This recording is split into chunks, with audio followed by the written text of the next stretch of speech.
Hello everyone, welcome to my new video. इस video में हम लोग बात करने वाले हैं कि जब भी आप किसी कस्टमर को कॉल करते हो और कस्टमर से रिचार्ज के लिए पूछते हो कि आप कब तक कराइएगा इस नंबर पे रिचार्ज, तो ऑलमोस्ट सभी कस्टमर्स का जवाब होता है कि मेरे दूसरे नंबर पे रिचार्ज है, मैं डुअल सिम यूज़ करता हूँ, जब दूसरे वाले पे समाप्त होगा तब मैं रिचार्ज कराऊँगा। तो इस केस में, इस सिचुएशन में कैसे हैंडल करें कस्टमर्स को और कस्टमर से रिचार्ज करवाएं। तो चलिए इस वीडियो को शुरू करते हैं। चलिए पहले बात करते हैं कि अगर आप स्टे कनेक्टेड प्लस का कॉलिंग कर रहे हैं और अगर कोई ऐसा कस्टमर से आपका मुलाकात होता है जो कि डबल सिम यूज़ कर रहा है और आपको वो बोल रहा है कि कि मेरे दूसरे नंबर पे रिचार्ज है, जब उस नंबर पे मेरा रिचार्ज समाप्त होगा तब मैं रिचार्ज कराऊंगा, तो ऐसे में स्टे कनेक्टेड वाले कस्टमर को क्या जवाब दें, कैसे उससे रिचार्ज करवाएं। तो आपको जवाब में ये कहना है कि देखिए सर, मैं देख पा रही हूँ कि आपके इस नंबर पे 2 महीना 2.5 महीना से ज़्यादा हो चुका है और रिचार्ज नहीं हुआ है, और यदि आप चाहते हैं कि ये नंबर बंद ना हो, डिस्कनेक्ट ना हो, तो आपको जल्द से जल्द रिचार्ज कराना होगा। और आज आपका जितना भी तारीख है, मान लीजिए आज आपका 8 तारीख है, 8 नवंबर, तो आपको बोलना है जवाब में कि आज आपका 8 तारीख है और आपके पास 11 तारीख तक समय है।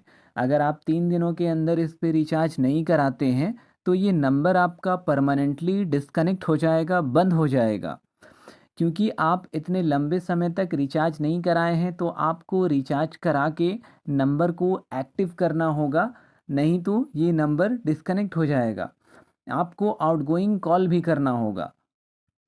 तो ऐसे में कस्टमर्स डर जाते हैं और उन्हें भी लगता है कि हाँ भाई, मैंने 1 महीना 2 महीना से रिचार्ज नहीं कराया है और ये इम्पॉर्टेंट नंबर है, बैंक में भी यही नंबर दिया हुआ है, आधार कार्ड में भी यही नंबर दिया हुआ है। पहले नंबर पे रिचार्ज करा रहा था तो उसी पे कराने लगा और दूसरे वाले पे ध्यान नहीं गया।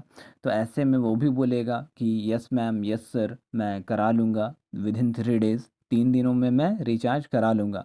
और स्टे कनेक्टेड प्लस में कुछ ऐसे भी कस्टमर्स रहते हैं जो कि बोलते हैं कि वो 50 रुपया में या 100 रुपया में फ्री में मिल रहा था तो करा लिए रिचार्ज, बंद करना है कर दीजिए। तो ऐसे कस्टमर से ज़्यादा बात नहीं कीजिए, वो नंबर उनके लिए इम्पॉर्टेंट नहीं है।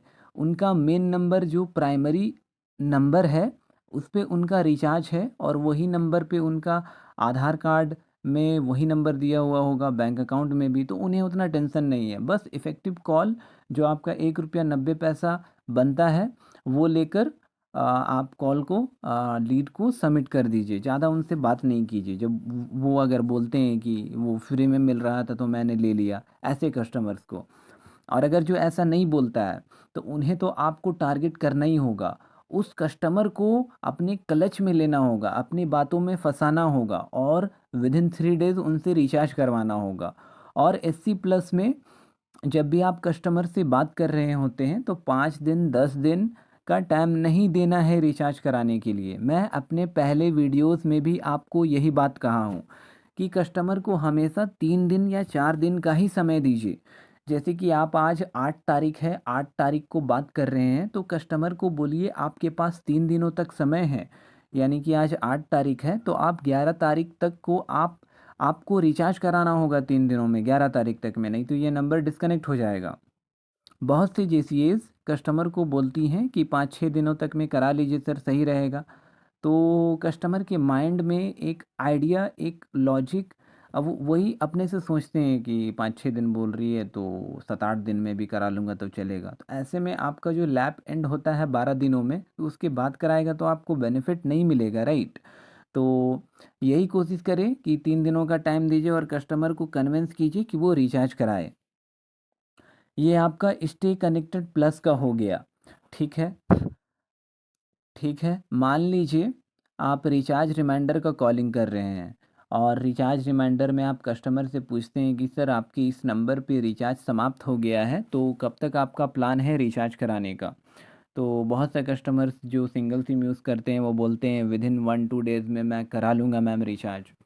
बट उनका क्या जो दूसरा सिम यूज़ करते हैं, देखिए स्टे कनेक्टेड प्लस का जो दूसरा नंबर यूज़ करते हैं ना, उसके बारे में जो मैंने बताया वो आप वैसे बोल सकते हैं, लेकिन रिचार्ज रिमाइंडर का जो लीड्स मिलता है ना, वो ज़्यादा दिनों तक रिचार्ज नहीं रहता है। मतलब स्टे कनेक्टेड प्लस में वो ज़्यादा दिनों तक रिचार्ज नहीं कराते हैं। मान लीजिए 1 महीना, 2 महीना, 3 महीना हो गया, लेकिन रिचार्ज रिमाइंडर का जो लीड्स रहता है वो फ्रेश डाटा रहता है। वो कस्टमर 1 वीक, 2 वीक्स मान लीजिए रिचार्ज नहीं कराते हैं 1-2 सप्ताह से, उससे ज़्यादा नहीं कराते हैं। तो उन्हें अगर आप बोलिएगा कि नंबर बंद होने वाला है, डिस्कनेक्ट होने वाला है, तो वो भी बोलेंगे कि इतना जल्दी कैसे हो जाएगा बंद। तो जब भी रिचार्ज रिमाइंडर में कस्टमर बोलता है कि मेरे दूसरे नंबर पे रिचार्ज है, जब वो समाप्त होगा तब कराऊँगा, तो वो जो बात है ना आपको एग्री करना होगा और आपको इफ़ेक्टिव कॉल्स को कंप्लीट करके उस लीड को, उस नंबर को सबमिट करना होगा, उससे ज़्यादा कुछ नहीं। रिचार्ज रिमाइंडर में अगर कोई कस्टमर सिंगल सिम यूज़ करने वाला मिलता है, तो उसको आप टारगेट कर सकते हो रिचार्ज कराने के लिए। लेकिन अगर वो बोलता है कि मैं दूसरे नंबर पे रिचार्ज है, जब वो समाप्त होगा तब कराऊँगा, तो फिर उसको बस 40 सेकंड से ऊपर बात करके उस लीड को, उस नंबर को सबमिट कर दीजिए, दैट्स इट। तो आई होप ये क्लियर हो चुका होगा आपको, और इसी तरह से अच्छा से कॉलिंग कीजिए और अपना रिचार्ज बढ़ाइए। अगर आपको stay connected plus calling tricks जानना है, रिचार्ज रिमाइंडर में कॉलिंग कैसे करें, और जेसीए फील्ड के रिलेटेड और भी जानकारी जानना है, और अगर इस चैनल पे आप नए हैं तो इस चैनल को सब्सक्राइब ज़रूर करें। इसी तरह का कंटेंट वीडियोस मैं हमेशा लाता रहता हूं जो कि आपके लिए बेनिफिशियल होता है। तो मिलते हैं आपसे एक नई वीडियो में नए टॉपिक के साथ। Thank you for watching this video.